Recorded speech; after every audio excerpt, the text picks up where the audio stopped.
Wahai orang-orang yang beriman, jika seseorang yang masih datang kepadamu membawa suatu berita, maka terikilah kebenarannya, agar kamu tidak mencelakakan suatu kaum karena kebodohannya, yang akhirnya kamu saling menghalangi. Maha benar Allah dengan segala firman-Nya, dan Dialah yang Maha. Hadirin makhluk, dalam tafsir Al-Asr kalian harus kami jelaskan bahwa dunia al-bujur ini bergerak bisa kami bersama. Mereka sudah membunuh al-walid Sayyidari untuk menang sama mereka.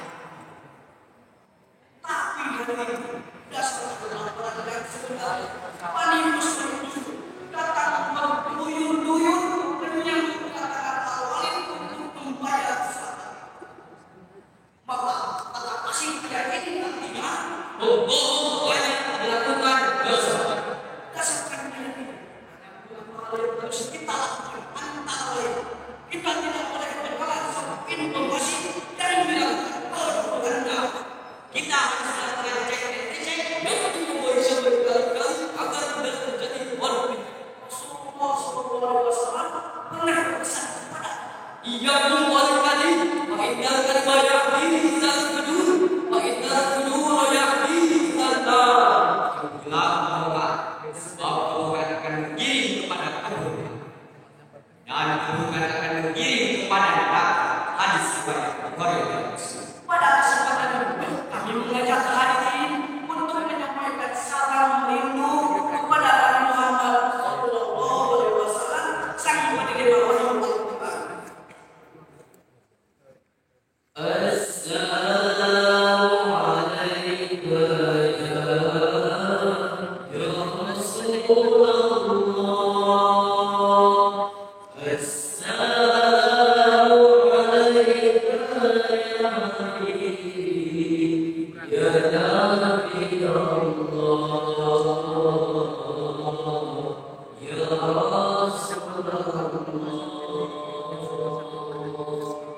Gadis cantik berselai dan sehat, berkilauan waspada di tangan mata, teliti dahulu sebelum disebarkan.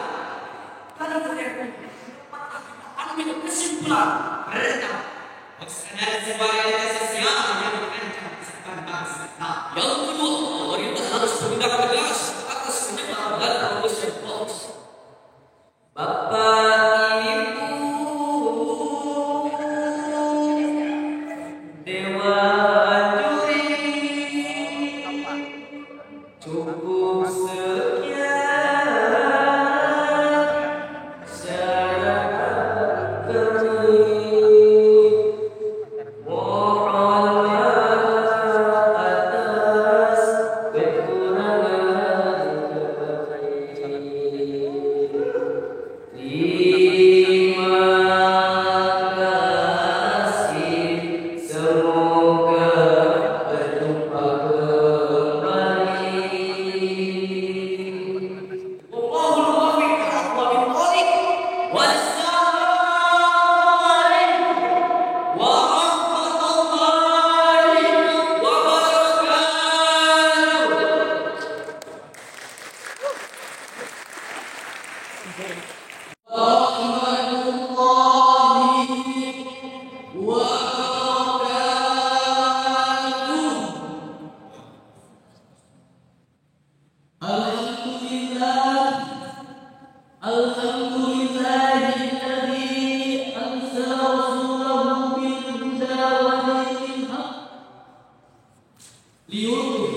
berkulit rubi dan tidak emas, ditandai dengan kemajuannya industri teknologi terutama teknologi komunikasi.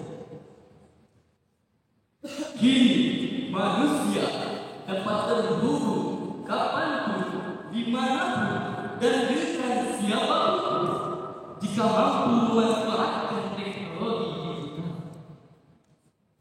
Namun sebaliknya, jika kita tidak mempunyai kemampuan untuk memanfaatkan teknologi digital, maka kita akan terasingkan dan diasingkan oleh orang. Fenomena ini dapat terlihat sebagai bagusnya pasar-pasar tradisional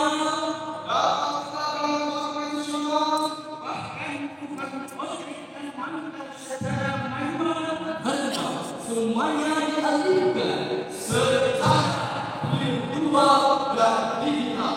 Betul hadirin? Betul.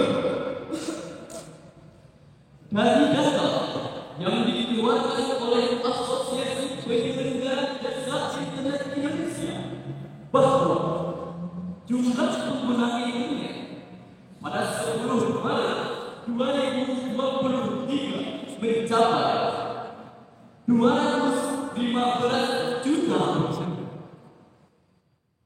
Pada prinsipnya sangatlah membantu untuk mencapai lingkungan bebas internet.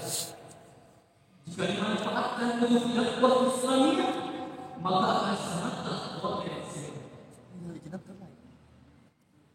Hadirin, bagaimana kita menyikapi hal tersebut? Sebagai jawabannya, pada kesempatan kali ini kami akan membawakan syarah Quran yang berjudul Dakwah di Era Digital dengan menunjukkan Al-Quran surah An-Nahl ayat 125 yang berbunyi,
dengan menyebut nama Allah yang Maha Pengasih lagi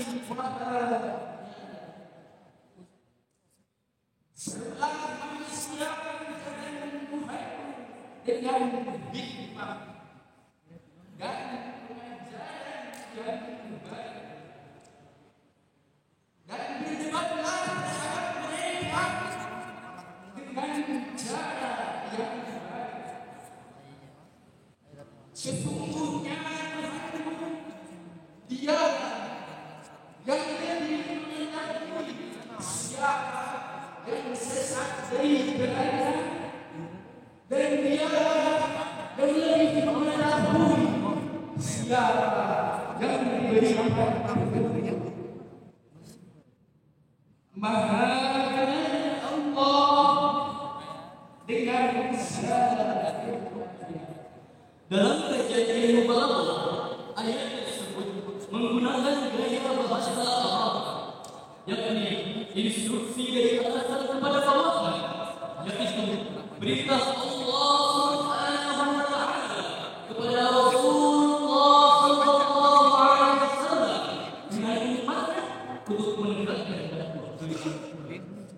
Sedangkan ada 3 cara dakwah yang Allah ajarkan melalui ayat ini. Yang pertama, dakwah bil hikmah. Profesor Harvard dalam bukunya Prinsip dan Kebijaksanaan Dakwah Islam halaman 67 menegaskan bahwa dakwah Islam harus disertai dengan kebijaksanaan yang telah diberi kesopanan dan santunan untuk membuka hati dan jalannya pikiran untuk menerima kebenaran. Yang kedua, dakwah bil mau'izah hasanah. Menurut Imam Ibnu Katsir, mau'izah hasanah adalah sebuah pendekatan yang bentuk karangan dan berbagai peristiwa agar sadar akan datangnya siksa Allah Subhanahu wa Ta'ala. Yang ketiga, dakwah bil mujadah. Jadah berarti berdiskusi mengedepankan kualitas argumen dan menjauhkan sendirian. Imam Al-Qurtubi dalam kitabnya Tafsir memberikan penjelasan seperti bahwa dalam perdebatan dakwah kita harus bertoleransi pada kebenaran, bukan menunjukkan kehebasan, apalagi hanya sebatas kebenaran. Dalam sebuah hadis yang diriwayatkan oleh Imam Bukhari nomor 309 menjelaskan,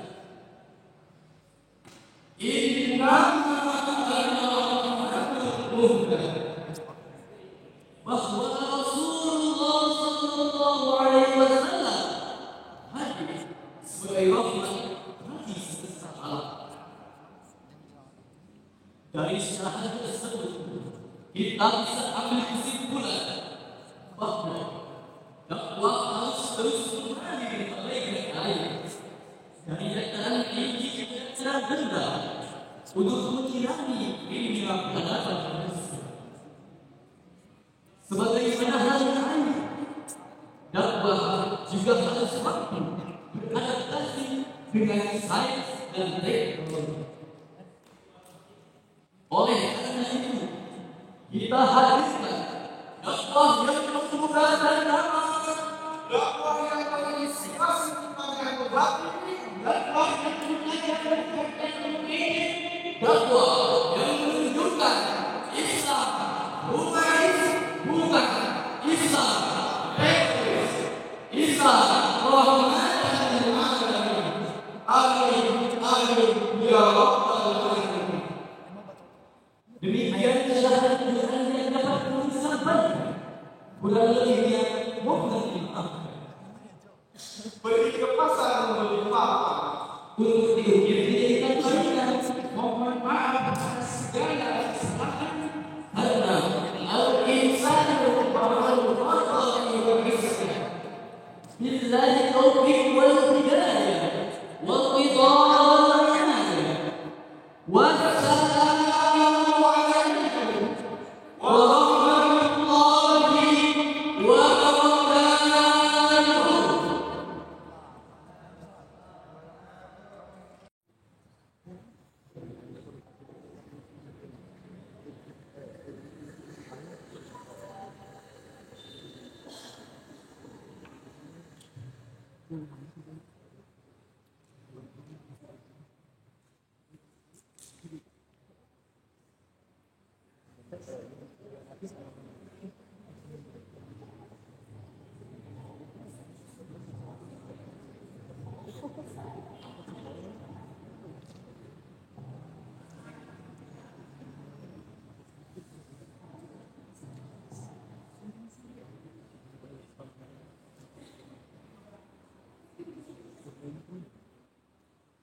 Assalamualaikum warahmatullahi wabarakatuh.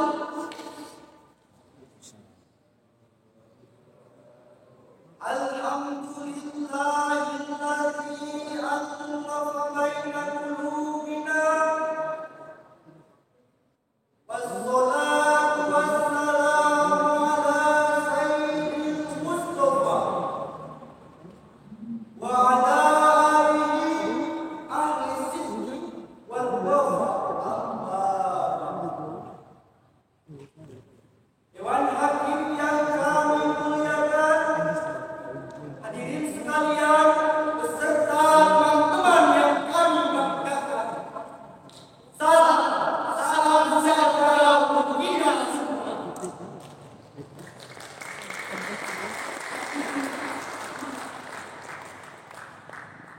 Indonesia adalah negara tropis yang sumber daya bangsa kita ini memiliki kekayaan sumber daya mineral dan geologi yang melimpah untuk membangun bangsa. Sehingga Profesor Dr. Presihab mengibaratkan tanah Indonesia laksana seperti tanah surga yang dihamparkan bersama Nusantara.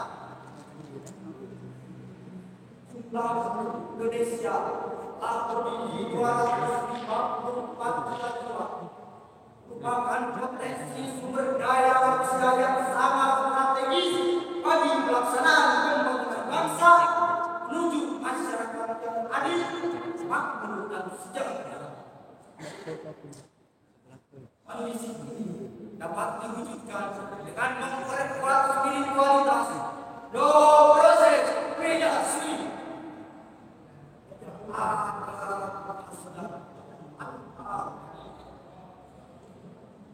walaupun secara kasat mata kita melihat bangsa Indonesia masih mundur, kehidupan masyarakat belum makmur, pembangunan bangsa masih terstruktur.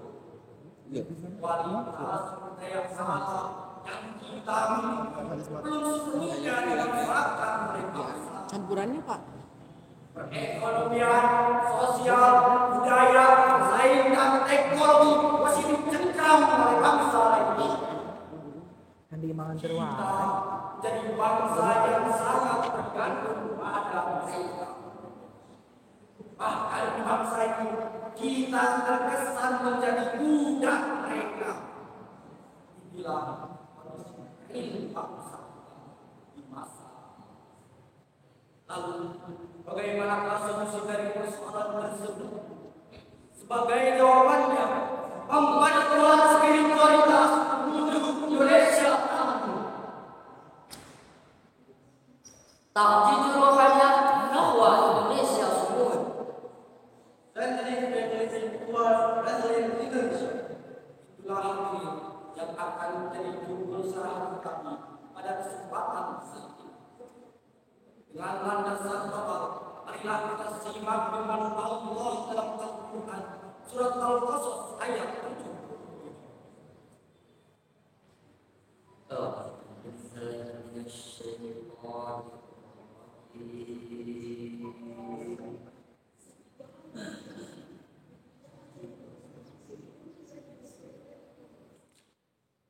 Bismillahirrahmanirrahim.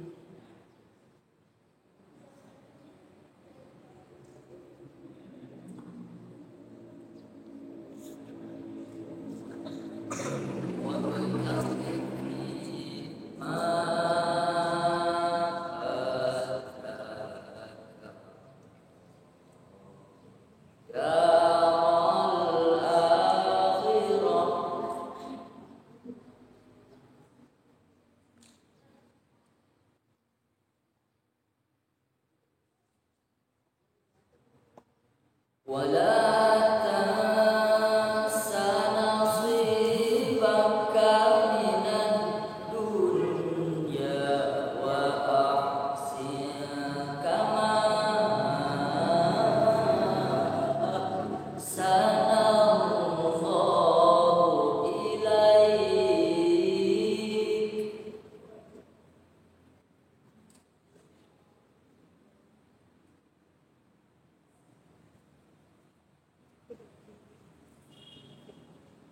ولا تبغ الفساد في الأرض إن الله لا يحب المفسدين.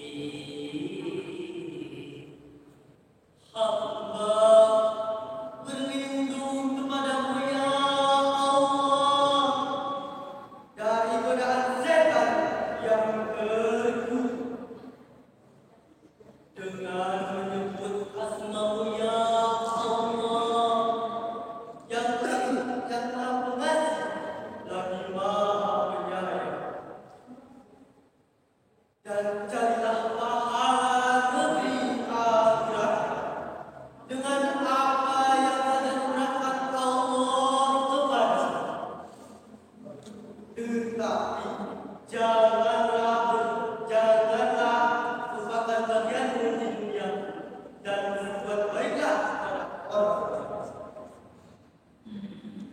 sebagaimana Allah telah berbuat baik. Lalu janganlah kamu berbuat durhaka di dunia.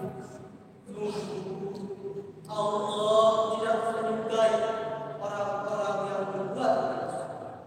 Hadirin rahimahullah. Imam Az-Zawqani dalam tafsir Fathul Qadir mengatakan, dalam tafsir Al-Qur'anul Karim karya Imam Al-Hafiz Syafi'i Abu Dak Ismail bin Umar bin Katsir jilid ketiga halaman 506 menjelaskan bahwa Allah telah memberikan kebebasan kepada kita dalam bekerja, dan setiap nikmat yang Allah berikan harus disyukuri dan dimanfaatkan agar menambah ketaatan kepada Allah SWT. Ayat ini mengajarkan kepada kita agar dapat bersaing dengan kualitas sumber daya manusia yang handal, karena hanya dari sumber daya manusia yang berkualitas tinggilah dapat mempercepat pembangunan bangsa menuju masyarakat yang adil, makmur, dan sejahtera. Jumlah penduduk yang besar apabila tidak diikuti oleh kualitas yang memadai hanya akan menjadi beban pembangunan bangsa. Untuk itu, untuk membangun bangsa, kualitas sumber daya manusia dan spiritualitas yang kuat merupakan persyaratan yang mutlak agar kebahagiaan di dunia dan di akhirat dapat diraih sekaligus. Rasulullah Shallallahu Alaihi Wasallam telah memberikan motivasi kepada kita dalam memperkuat spiritualitas beliau bersabda, "I'mal amalan mri'in yasunnu alla yamuta pada wahdar sadarun mri'in yakhsha ayyamuta pada." Bekerjalah seakan hidup selamanya dan waspada seakan mati esok hari. Be the best and be the best. Saikoni dari masuk. Jadilah yang terbaik dan perbuatan yang terbaik. Allahu Akbar. Hadirin rahimahullah. Maka untuk memperkuat spiritualitas, setiap pekerjaan yang kita lakukan tidak akan terlepas dari pengawalan Allah, Rasulnya, beserta orang-orang mukmin. Sebagaimana firman Allah dalam Al-Quran surat At-Taubah ayat 105.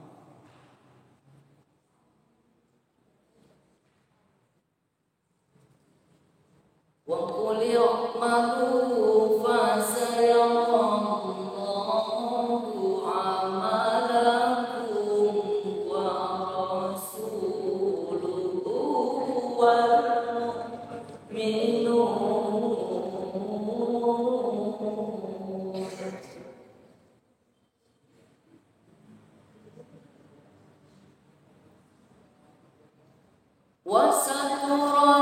وستردون إلى عالم الغيب والشهادة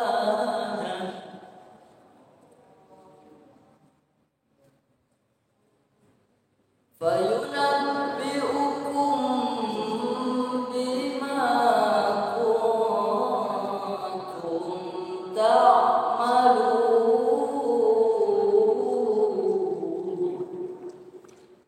صدق الله العظيم.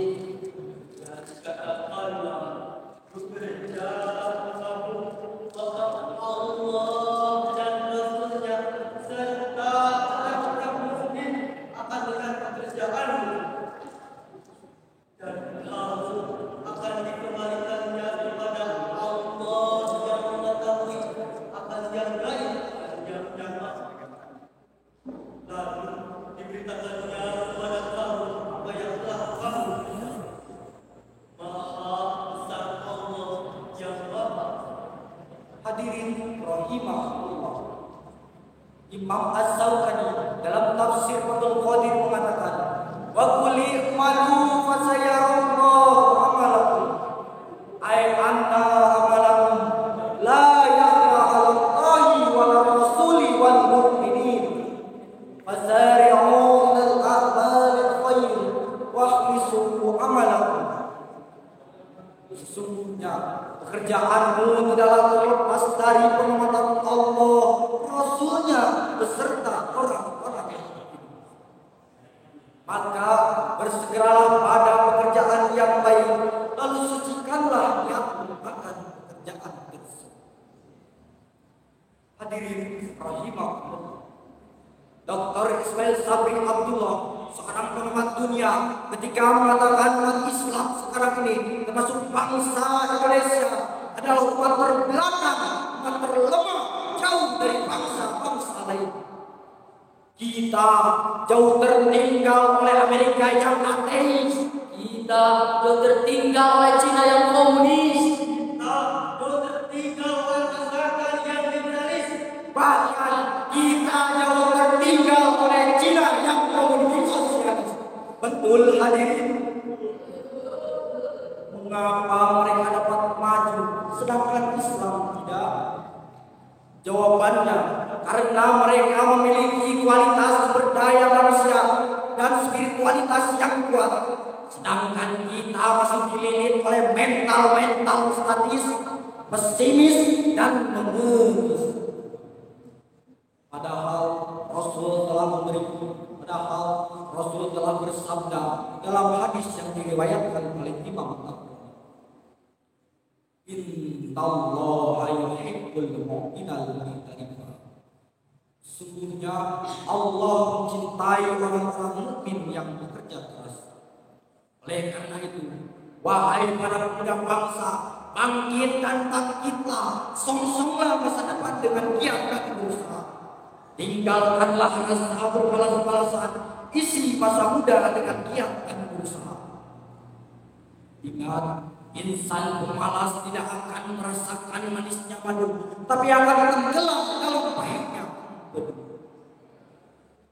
Firman Allah dalam Al-Quran surat Al-Insyirah ayat 7. Fa'idha fa'auta fa'amsar. Selesai satu pekerjaan, bangkitlah untuk pekerjaan yang lain. Pemuda Indonesia, lengan bajumu sisihkan untuk negara, masa yang akan datang kewalian mula menjadi